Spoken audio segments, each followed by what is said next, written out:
할렐루야. 제가 최근에 문득 그런 생각을 했습니다. 예수님을 믿고 가장 복받은 사람이 누구라고 생각하십니까? 예수님 믿고 가장 복받은 사람은 예수님 믿자마자 천국에 가는 사람인 것 같습니다. 왜냐하면 제가 되게 이제 가끔 엉뚱한 생각을 하는데, 과연 예수님 믿고 가장 복받는 사람은 어떤 사람일까 이렇게 고민했는데, 아무리 생각을 해봐도 예수님 믿자 천국에 가는 것만큼 복받는 인생은 없는 것 같다는 생각을 했습니다. 왜냐하면은 우리가 예수님 믿고 살아가지만 여전히 우리 삶은 수많은 문제들과 부딪힐 때가 많습니다. 그러다 보니까 때때로 예수님을 믿고 살아도 힘들 때도 있고, 때로는 예수님을 믿고 사는 것 때문에 참 지킬 것도 많고 쌓을 것도 많은 것 같은, 다른 사람 인생이 아니라 제 인생을 보면서 그런 생각을 해봤습니다. 그런데 이제 제가 막 그런 생각을 가지고 이렇게 말씀도 묵상하고 기도도 하고 있는데, 하나님께서 그런 생각을 또 하게 하셨습니다.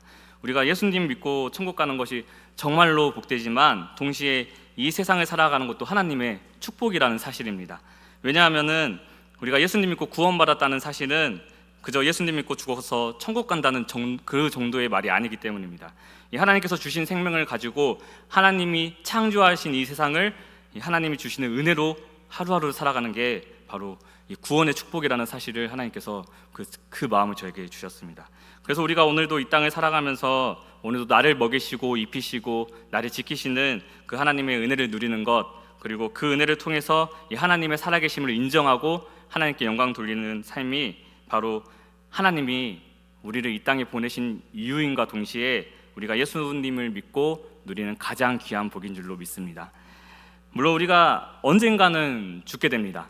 사람은 누구나 다 죽습니다. 근데 오늘 본문은 보면 이 사도 바울이 우리가 언젠가는 죽습니다라고 말하지는 않습니다. 사도 바울은 뭐라고 말하냐면 나는 날마다 죽노라, 우리가 날마다 죽는다고 말을 하고 있습니다. 사도 바울이 말하는 죽음이란 무엇인가? 먼저 오늘 본문 고린도전서 15장 31절을 다시 보면 이렇게 말씀합니다. 형제들아, 내가 그리스도 예수 우리 주 안에서 가진 바 너희에 대한 나의 자랑을 두고 단언하노니 나는 날마다 죽노라. 아멘. 이 날마다, 나는 날마다 죽노라라는 이 단어를 이제 이 말을 다른 번역본을 보더라도 다 나는 날마다 죽습니다라는 그런 의미가 있습니다. 그래서 이 원어 성경을 보더라도 매일 나는 죽는다라는 의미로 고백하고 있습니다. 그렇다면 사도 바울이 이 나는 날마다 죽습니다, 이 고백한 거에는 어떤 의미가 있나? 오늘 특별히 두 가지 의미로 살펴보겠습니다. 첫 번째로 사도 바울이 나는 날마다 죽습니다 이렇게 고백한 데에는 사도 바울에게 날마다 죽음의 순간들, 또 죽음의 위기들이 닥쳐왔기 때문입니다. 우리가 성경을 보면 사도 바울이라는 인물은 굉장히 대단한 믿음의 사람입니다. 그래서 원래 사도 바울의 인생이 어땠는가를 우리가 살펴보면 원래 사도 바울의 인생은 예수님을 믿는 사람들을 모조리 잡아다가 가두고 괴롭히고 죽이는 그런 무리들 중에서도 권위자였습니다. 그런데 사도 바울이 다메섹으로 가는 그 길 위에서 예수 그리스도를 인격적으로 만나고 이제는 평생을 예수 그리스도의 복음을 전하는 이 복음의 사도로 살아가게 됩니다. 그런데 사실 이 사도 바울이 복음을 전하면서 살아가는 인생은 예수님을 만나기 이전의 삶과 비교했을 때 훨씬 더 힘든 삶이었고 훨씬 더 쉽지 않은 인생이었습니다. 사도 바울이 복음을 전하는 것은 정말 쉽지 않았습니다. 우리도 지금 우리 교회도 지금 생명에서 생명으로 이 복음을 전하고 있습니다. 그래서 541명을 작정하신 분들도 계시고, 또 우리가 지난 주일에 노방정도 축호 전도를 했는데, 그렇게 하시면서 복음을 전하는 게 쉽지 않구나 이렇게 새삼 느끼신 분들도 많을 것이라고 생각을 합니다. 지난 주일에 이 축호 전도 노방전도를 할 때 이제 저희 청년부에서도 이제 절반은 교육전도사님 두 분과 생활체육공원으로 가고, 저는 이제 또 청년들 절반을 데리고 고추시장 쪽으로 가서 이렇게 전도를 했습니다. 근데 이렇게 고추시장에서 모여서 또 이제 3-4명씩 흩어져서 전도를 하고 모였는데 한 자매의 표정이 좋지 않았습니다. 그래서 들어보니까 어떤 아저씨한테 가서 전도했더니 그 아저씨가 막 화를 내면서 교회에서 사람 풀어서 이런 거 하지 말라고, 수준 떨어진다고 막 이제 혼낸 겁니다, 그 자매를. 그래가지고 그 자매가 너무 속이 상해가지고 그렇게 왔습니다. 우리가 전도하다 보면은 이렇게 복음을 전하다가 박해당하기도 합니다. 제가 이제 자매가 하는 말 듣고 우리가 복음 전하다가 박해당했다고 막 이렇게 웃어서 넘겼는데, 우리가 복음 전하는 게 쉽지 않습니다. 그리고 또 다른 이제 청년부 자매의 이야기를 들어보면 이런 이야기를 했습니다. 541명을 작정할 때 정말 아끼는 친구들을 작정하고 이제 진심을 담아서 친구들 3명한테 이제 교회 가자라는 그런 장문의 메시지를 보냈습니다. 그래서 이제 3친구한테 답변을 받았는데 2친구는 답변으로 욕을 보냈다고 합니다.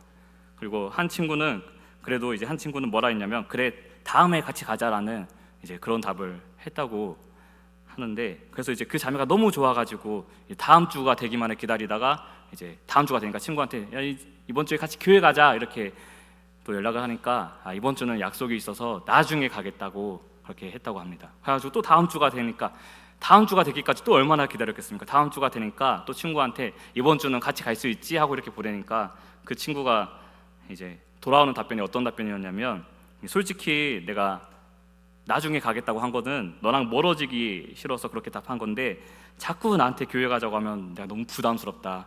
너가 나한테 자꾸 그렇게 교회 가자고 하면 우리가 계속 친구로 지내기가 어려울 것 같다. 이렇게 대답을 했다고 합니다. 그래서 그 자매가 너무 속이 상해가지고 혼자 있을 때 집에서 대성통곡을 하면서 울었다고 그렇게 이야기를 했습니다.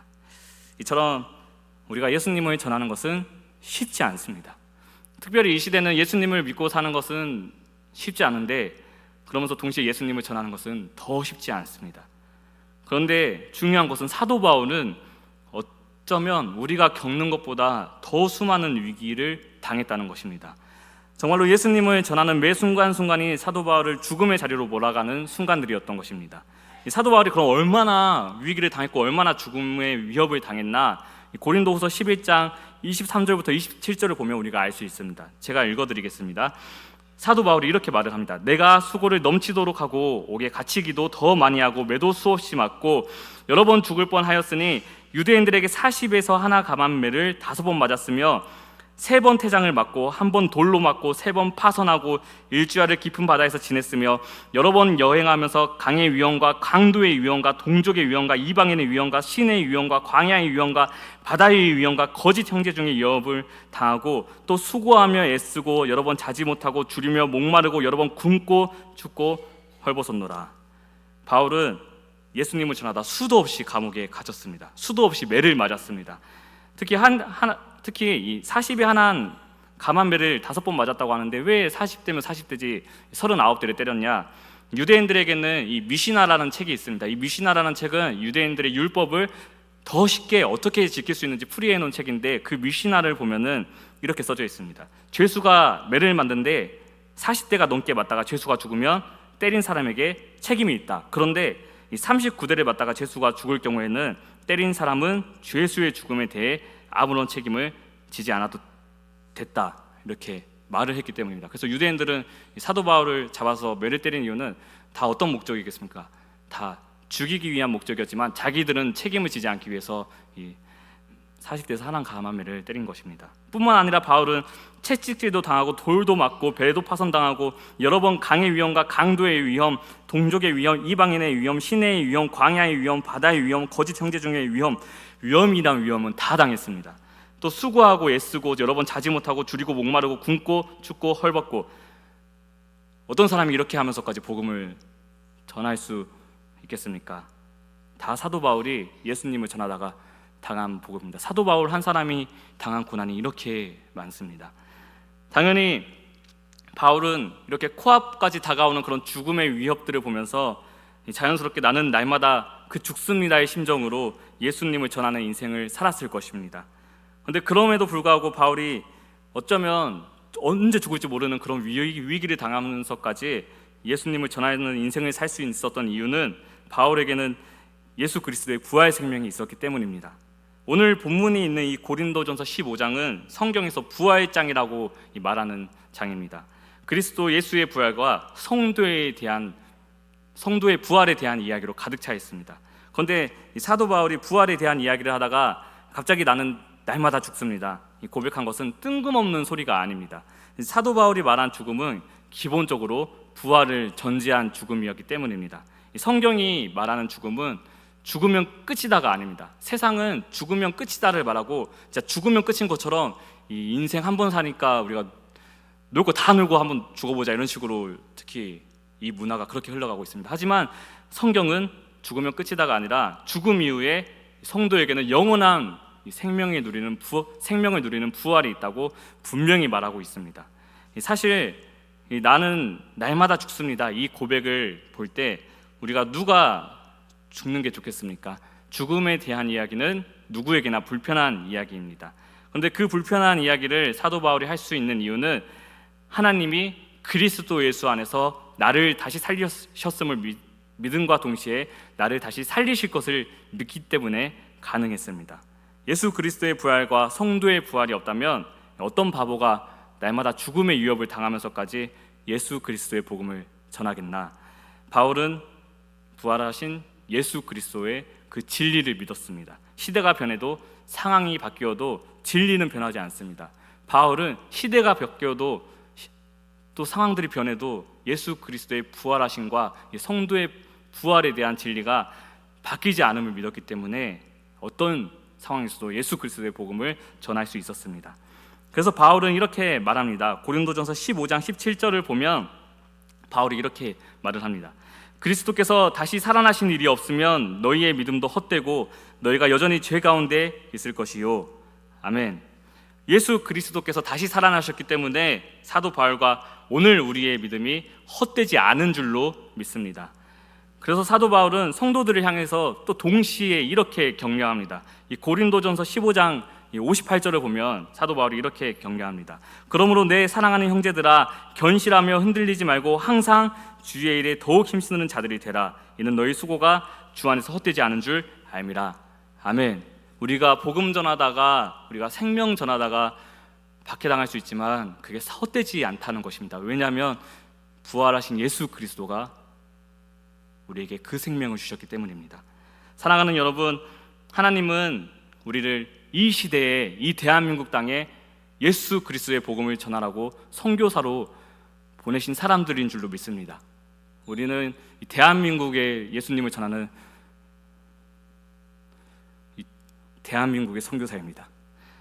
예수님을 믿고 사는 것, 예수님을 전하면서 사는 것 참 쉽지 않지만 다행히도 어쩌면 하나님이 이 법과 제도를 통해서 우리가 적어도 대한민국에서는 예수님 전하다가 돌에 맞거나 매 맞아서 죽게 되는 일들은 없도록 지금 우리를 지켜주시는 줄로 믿습니다.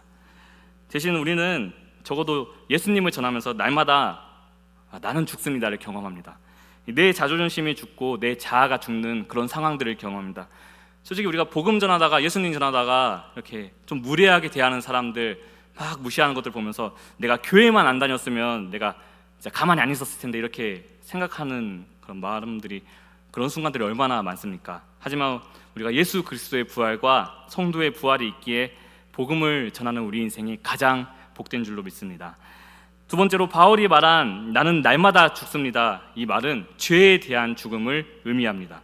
로마서 6장을 보면 사도 바울이 이렇게 고백합니다. 우리가 로마서 6장 6절부터 8절을 같이 한번 읽어보겠습니다. 제가 세 번역으로 가지고 왔는데 화면을 보면서 천천히 읽어보겠습니다. 우리의 옛 사람이 그리스도와 함께 십자가에 달려 죽은 것은 죄의 몸을 멸하여서 우리가 다시는 죄의 노예가 되지 않게 하려는 것임을 우리는 압니다. 죽은 사람은 이미 죄의 세력에서 해방되었습니다. 우리가 그리스도와 함께 죽었으면 그와 함께 우리도 또한 살아날 것임을 믿습니다. 아멘. 사도 바울은 죄의 노예였던 우리의 옛 사람이 예수 그리스도와 함께 십자가에 달려 죽었음을 고백합니다. 그런데 그리스도와 함께 다시 살아날 것이라는 부활 신앙이 있었기 때문에 나는 날마다 죽습니다를 고백할 수 있었던 것입니다. 하지만 우리가 잘 아시듯이 우리가 예수님을 믿고 구원받은 그런 인생을 살지만 여전히 우리를 괴롭히는 여러 가지 죄의 문제들이 있습니다. 물질의 문제, 이런 관계의 문제, 건강의 문제 같은 외부의 문제들이 찾아오기도 하고, 또 동시에 사단은 우리의 연약한 본성을 노리고 우리가 온전히 예수님을 믿지 못하게 하려고 우리에게 육신의 정욕, 또 안목의 정욕, 이생의 정욕 같은 것들에게 이 마음을 빼앗기도록 수도 없이 우리를 유혹합니다. 그래서 우리도 죄에 대해서 나는 날마다 죽습니다, 그 고백하는 인생이 되어야 합니다. 우리가 날마다 죽기만 하면은 그럼 우리가 어떻게 사나? 우리는 예수 그리스도로 사는 것입니다. 우리 안에 계시는 예수 그리스도로 사는 것입니다. 그래서 우리가 갈라디아서 2장 20절을 보면 이렇게 고백을 합니다. 내가 그리스도와 함께 십자가에 못 박혔나니 그런즉 이제는 내가 사는 것이 아니요 오직 내 안에 그리스도께서 사시는 것이라. 이제 내가 육체 가운데 사는 것은 나를 사랑하사 나를 위하여 자기 자신을 버리신 하나님의 아들을 믿는 믿음 안에서 사는 것이라. 아멘. 모태신앙이던 제가 19살이 끝나갈 무렵에 예수님을 인격적으로 만났습니다. 그리고 20대 초반에 이 갈라디아서 2장 20절의 말씀을 붙잡고 진짜 첫사랑의 신앙에 불타올라서 열심히 예수님을 믿고 살았습니다. 그래서 대학교에서는 막 기독교 동아리도 봉사하고 또 이제 대학교 안에 CCC나 뭐 예수전도단이나 이런 여러 선교단체 학생들이 모인 그런 연합체가 있었는데 그 안에서 막 총무도 하고 부회장도 하면서 제가 열심히 그렇게 봉사도 하고 캠퍼스 선교도 하고 또 교회 안에서도 막 주일학교 그 봉사도 하고 방송실 봉사도 하고 막 열심히 봉사했습니다. 근데 사실 제가 그때 이 열정만 가지고 열심히 봉사하면서 자동으로 어떤 생각을 했냐면 내가 착한 사람이구나, 내가 거룩한 사람이구나 이렇게 착각했습니다. 동시에 제가 또 어떤 교만한 또 생각을 했냐면 저는 이제 학교에서도 그렇게 열심히 하고 교회에서도 열심히 하니까 근데 우리 교회 형 누나들은 나처럼 열심히 안 하고 되게 신앙적으로 수준이 부족하다 막 이렇게 몇몇 사람들을 보면서 막 판단하고 막 그렇게 교만하게 비교했었습니다. 근데 제가 진짜 저라는 사람이 얼마나 연약하고 죄스러운지를 어디서 마주하게 됐냐면 군대 가서 마주하게 되었습니다. 요즘에는 군 복무 기간이 18개월입니다. 1년 6개월 하면 이제 다 전역하는데 10년 전만 해도 제가 군대 갈 때만 해도 육군은 21개월이고 제가 해군 나왔으니까 23개월을 이제 군 복무를 했습니다. 제가 이렇게 말을 하면은 군대 다녀오신 어른들은 나 때는 30개월이었다, 나 때는 36개월이었다 이렇게 코웃음 치실 수도 있습니다. 근데 이제 옛날에 어른들이 군대 이야기 하면은 둘 중 하나잖아요. 하나는 이제 군대에 가서 축구한 이야기고 또 하나는 군대 가서 맞은 이야기, 그런 이야기를 많이 했습니다. 그래서 옛날에는 군대 가면은 진짜 많이 맞았다고 이렇게 어른들이 겁을 주셨는데 2013년에 이제 제가 군대 갈 때만 해도 어떤 이야기를 제가 많이 들었냐면 요즘에는 그래도 군대 가서 맞는 게 많이 사라졌다 이런 말을 많이 했습니다. 틀린 말은 아니었습니다. 이제 군대의 문화가 많이 바뀌어서 때리는 문화는 많이 사라진 상황이었습니다. 근데 어디에나 사각지대가 있듯이 제가 복무했던 부대가 그 사각지대였습니다. 심한 건 아니고 이제 저희 부대에서는 몇 달에 한 번씩 이제 구타 사건이 막 터지거나 여러 가지 뭐 악습들이 남아 있었습니다. 어떤 악습이냐면 제가 뭐 1, 2병 때 이제 다른 후임들이나 저나 이런 어떤 일들을 겪었냐면 이제 부모님들이 우리 아들들 걱정해가지고 막 과자나 뭐 내복이나 이런 거 보내주시잖아요. 이런 거 보내주면 이제 약간 못된 선임들이 와가지고 후임들 택배를 자기들이 더 먼저 뜯어봅니다. 뜯어봐가지고 좀 탐나는 거 있으면 하나씩 가져가고 이렇게 뺏어가고 그런 좀 못된 문화가 있었습니다. 그리고 또 못된 선임들은 후임들이 실수한 것을 빌미로 이제 욕하면은 착한 선임이고 때리면은 이제 나쁜 선임인 것처럼 때리는 사람들이 많았습니다.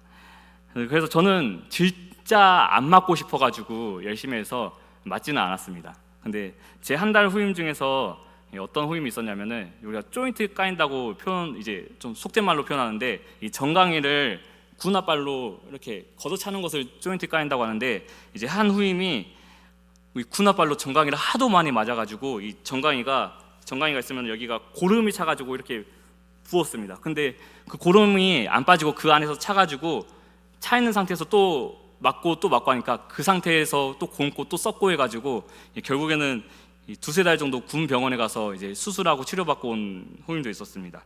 그런 거 보면 어떤 생각을 하겠습니까? 당연히 겁이 납니다. 그래서 제가 진짜 안 맞고 싶어가지고 엄청 열심히 하고 이제 실수 안 하려고 막 그렇게 겁에 질려가지고 군 생활을 1, 2병 때 열심히 했던 기억이 있습니다. 그런 상황에서 보통 이제 교회 다니는 사람들이 어디서 위로를 받죠? 교회 가서 위로를 받습니다. 저도 그때가 교회 가가지고 엄청 위로 받았습니다. 하나님께 일주일에 한 번 이제 가면은 눈물 콧물 다 뽑고 1, 2병 때는 그렇게 왔는데 근데 제가 주일날 교회 가려면 어떻게 해야 되냐면 이제 새벽에 2시나 5시쯤에 그런 근무를 설 때가 있는데 그 근무를 서고 와서 잠을 안 자야 갈 수 있습니다. 안 그래도 1, 2병 때는 잠이 부족한데 그 잠을 이겨야지만 이제 교회 가고 예배를 드릴 수 있었습니다. 당연히 이제 몸은 피곤하지만 마음이 너무 힘드니까 이 교회 가서 예배 드리는 게, 교회 가서 하나님 앞에 울고불고 막 이렇게 오는 게 저한테 너무 소중한 그런 순간이었습니다. 근데 이제 성경 다음에 이제 군대에서 통하는 진리가 한 가지가 있습니다. 거꾸로 매달아도 국방부 시계는 돌아간다는 것입니다. 이 거꾸로 매달아도 국방부 시계는 돌아간다고. 너무 힘들었는데 그래도 이제 시간이 흘러가지고 이제 못된 선임들은 거의 다 이제 전역해서 빠지고 이제 제가 이제 고참이 되었습니다.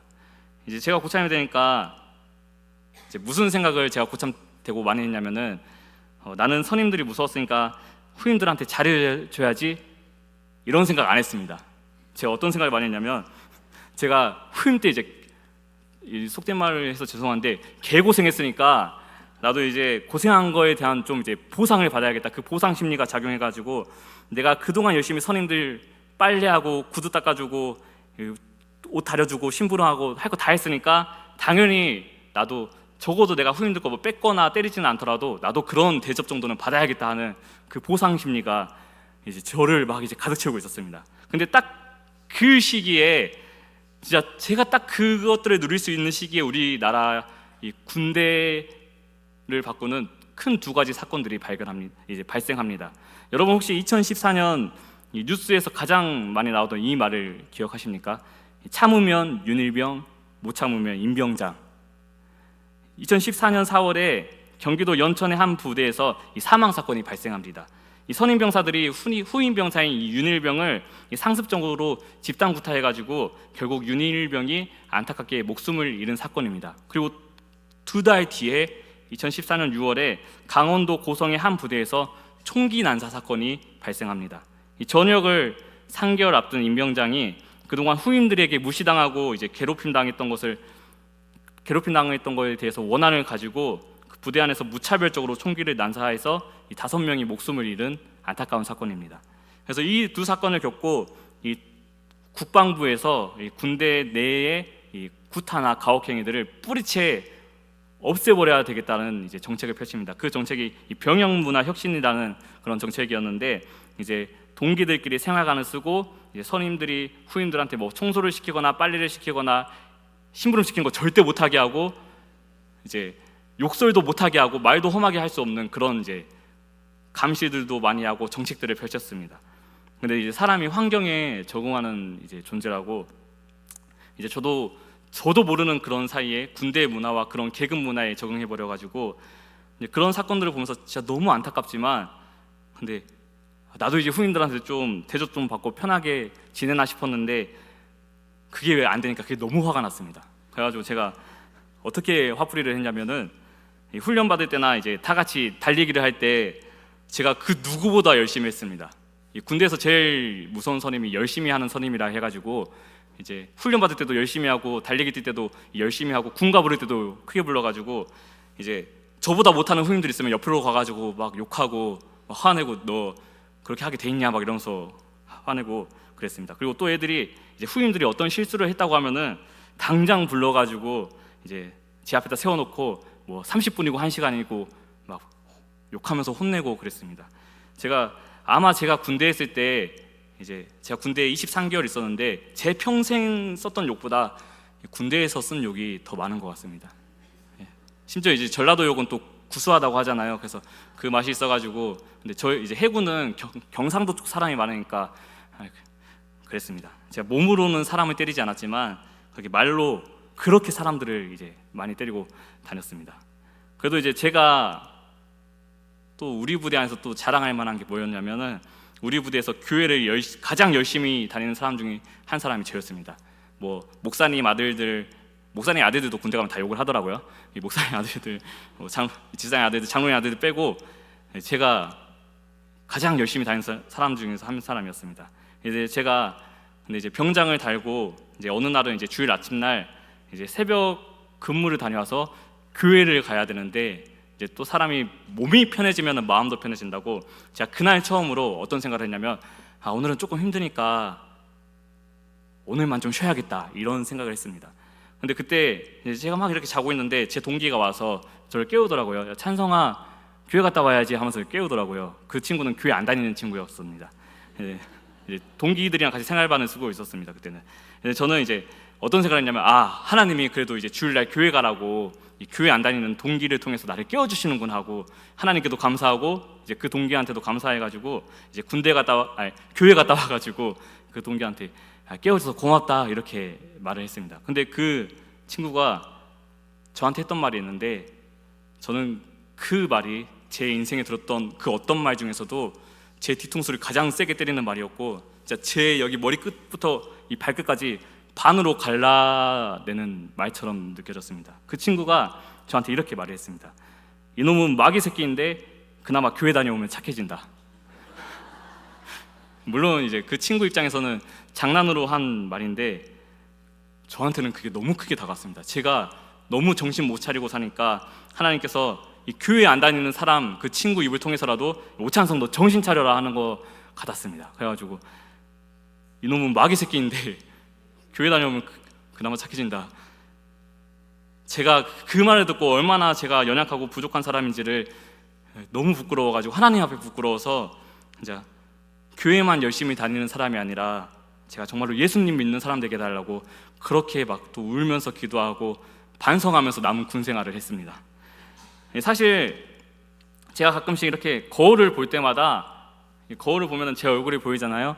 제 얼굴을 볼 때마다 어떤 막 소리가 들려오냐면, 이놈은 마귀 새끼인데 그나마 교회 다녀오면 착해진다라는 그 동기의 목소리가 막 들려옵니다. 물론 제가 이렇게 말을 하면은 또 어떤 분들은 하나님이 우리를 하나님의 형상과 하나님의 모양대로 만드셨는데 무슨 마귀 새끼냐 이렇게 하실 수도 있습니다. 맞습니다. 하나님은 하나님의 형상대로 우리를 지으셨는데 죄 때문에 이 하나님의 형상을 따라 만들어진 우리의 존재가 얼마나 훼손되었습니까? 우리가 어떤 존재입니까? 하나님을 떠나면 죄의 종노릇하는 사람들입니다.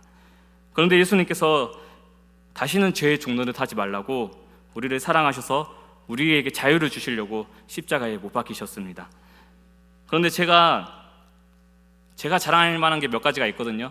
몇 가지가 뭐냐면 신앙의 3대 가문이라는 것과 또 이제 모태 신앙이라는 것과 또 이제 지금은 제가 강도사라는 게 이제 제 또래 기독 청년들 사이에게도 그리스도인들에게는 제가 자랑할 만한 것입니다. 근데 이런 것들 다 내려놓고 이 오찬성이라는 이 사람만 봤을 때 제가 교회 다닌다고 하고 예수 믿는다고 하지만 여전히 마귀 새끼 같은 제 모습들을 발견할 때가 얼마나 많은지 모릅니다. 제 성질대로 하고 저만 살려고 하고 이 육신의 정욕, 안목의 정욕, 이생의 자랑 같은 것들에 수도 없이 마음을 빼앗깁니다. 그때마다 하나님 제가 정말 예수님 믿는 사람 되게 해달라고 저는 지금도 기도합니다. 근데 사실 제가 결혼하기 전까지만 해도 이 세상에서 가장 이해가 안 되는 사람이 누구였냐면 부부싸움 하는 사람들이었습니다. 왜냐면은 좋다고 결혼했으면서 왜 저렇게 싸우는지 나는 도저히 이해가 안 되겠다 해가지고 저희 부모님도 막 부부싸움 할 때 보면은 너무 이해가 안 되는 거예요. 젊었을 때 그렇게 좋다고 결혼하고 했으면서 왜 저렇게 부부싸움 할까, 또 이제 TV에서 나오는 왜 이렇게 저렇게 부부싸움을 할까 했는데 제가 이제 결혼한 지 1년 2개월이 됐는데 진짜 너무 햇병아래 신혼부부인데 제가 결혼하고 나니까 너무 이해가 됩니다. 같이 1년 좀 넘게 살아보니까 이 부부싸움 하는 사람들의 그 마음이 너무 이해가 됩니다. 그렇다고 제가 부부싸움을 많이 해서 이런 이야기를 드리는 것은 아니니까 오해하시지 안 하셨으면 좋겠습니다. 부부싸움하고 그러면은 누가 좋겠습니까? 아무도 안 좋습니다.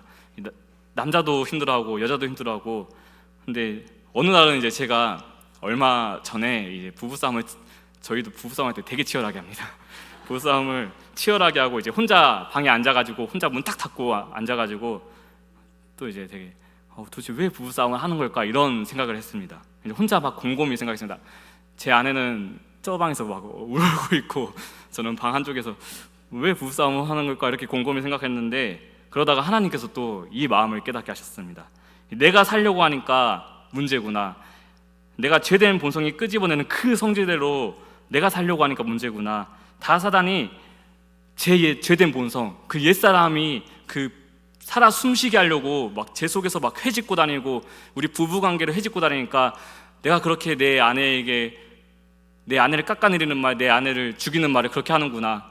그 하나님이 저한테 그 말씀을 주셔가지고 제가 아무 말 안 하고 조용히 가가지고 뒤에서 안 하셨습니다. 그렇게 또 화해가 되더라고요. 근데 제가 지금도 가끔씩 거울 볼 때마다 이놈은 원래 마귀 새끼인데 그나마 교회 다녀오면 착해진다라는 그런 소리가 들려오는 것 같으면 제가 그것 때문에 지금은 막 부끄러워지거나 막 자존감이 낮아지거나 괴로워하거나 그러지는 않습니다. 오히려 진짜 제가 마귀 새끼나 다름없는 그런 존재인데 하나님을 믿으니까, 예수님을 믿으니까 이 정도라도 내가 하는구나, 그런 생각을 하나님께서 하게 하시는 것 같습니다. 하나님을 모르는 사람들은 자기 성질대로, 자기 욕망대로 죄의 종노릇을 하면서 살아가지만 우리는 예수님을 알고 예수님을 믿으니까 그나마 착해지려고, 그나마 예수님 붙잡고, 그나마 예수님 닮아가려고, 그나마 예수님 붙잡고, 그나마 하나님이 중심은 그 양심 안에서 살아가려고 그나마 예수님을 붙잡는 것 같습니다. 오히려 저는 이제 그 감사를 고백합니다. 하나님, 진짜 이 마귀 같은 제가 예수님 알고 예수님 믿어서 사랑구실을 하고 살아가는 것 같습니다. 성경을 보면 여러분, 사도 바울이 자신을 소개할 때 뭐라고 소개합니까? 디모데전서 1장 15절을 보면 사도 바울이 이렇게 자기를 소개합니다. 죄인 중에 내가 괴순이라. 사도 바울이 겸손해 보이려고 이런 소리를 한 게 아닙니다. 인간 존재의 본질이 어떤지를 하나님이 깨닫게 하셨기 때문에 사도 바울은 죄인 중에 내가 괴순이라 그렇게 고백할 수 있었고, 오늘 본문에서처럼 나는 날마다 죽습니다 고백할 수 있었습니다. 우리나라 이제 여러 기독교 서적들을 보면 진짜 참 좋은 서적들이 많습니다. 특별히 우리 목사님께서 쓰신 책들도 참 좋은 책이지만 우리나라 그런 여러 기독교 서적 중에 유기성 목사님이 쓴 나는 죽고 예수로 사는 사람이라는 책이 있습니다. 2008년에 쓰여진 책인데, 근데 제가 그 책을 대학생 때 읽고 정말 눈물을 많이 쏟고 은혜 받은 책입니다. 근데 그 책을 보면 이렇게 말합니다. 예수 믿는 것은 돌을 닦는 것이 아닙니다. 내 힘으로 죽으려고 하니까 속병으로 생기는 것입니다. 성경의 모든 진리는 믿음으로 취하고 누리는 것입니다. 자아의 죽음도 마찬가지입니다. 내가 죽어야 비로소 주님이 역사하십니다. 우리가 예수님을 구주로 영접했다면 이제는 예수님을 체험하면서 살아야 합니다. 내 자아가 살아있는 동안에는 내 삶에 예수님이 나타날 수 없습니다. 그분의 역사가 일어나지 못합니다. 주님, 저는 이미 죽었습니다. 예수님과 함께 십자가에 못 박혔습니다. 이제부터는 예수님이 제가 되어 주십시오. 저를 도구로 삼아 제 남편을 만나주시고 제 아내를 만나주시고 우리 아이들을 만나주십시오. 저를 도구로 우리 직장 사람들을 만나주십시오. 우리가 이렇게 고백할 때 우리 삶에 복된 죽음이 임합니다.